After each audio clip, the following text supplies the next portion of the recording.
you asked the question that got applause earlier. So I'm sorry, I came at the tail end of it. So, but repeat, and you can grab my microphone if you like. The conversation was around businesses that are now startups today, the way their VCs view IT, right? A lot of these VCs are former directors or they've sat on various boards, and they recognize that IT is a big sunk cost. And that sunk cost is something that we have a lot of choices around. Cloud applications, cloud infrastructure, cloud application development, and cloud SaaS applications are available.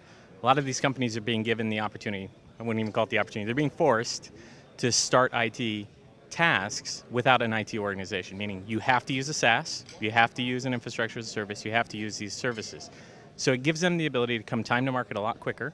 They don't have a lot of the legacy that we have to worry about in our larger organizations that have been doing things a certain way for a long time. They're leveraging disruptive technology from the time that they're born. So those companies start to compete against you in your markets.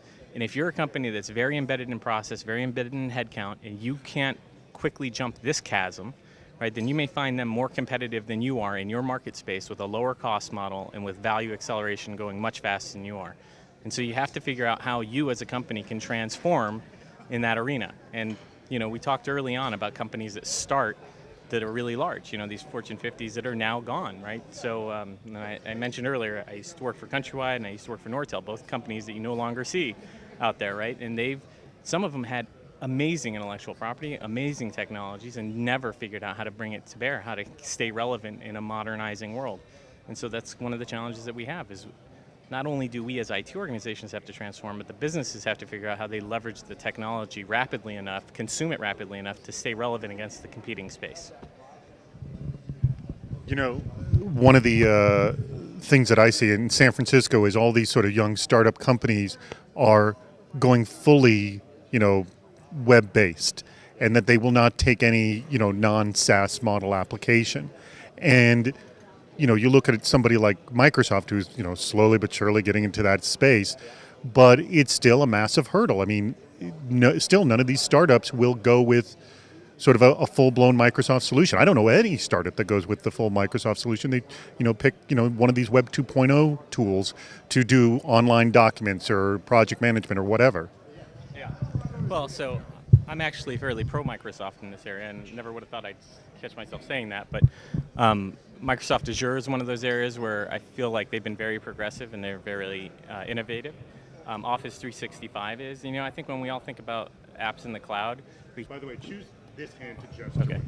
So we tend to think that apps in the cloud means I'm going to run Word in a cloud environment, right? So that's kind of the model Google purveyed. But to give you an idea, we're betaing Office 365 today.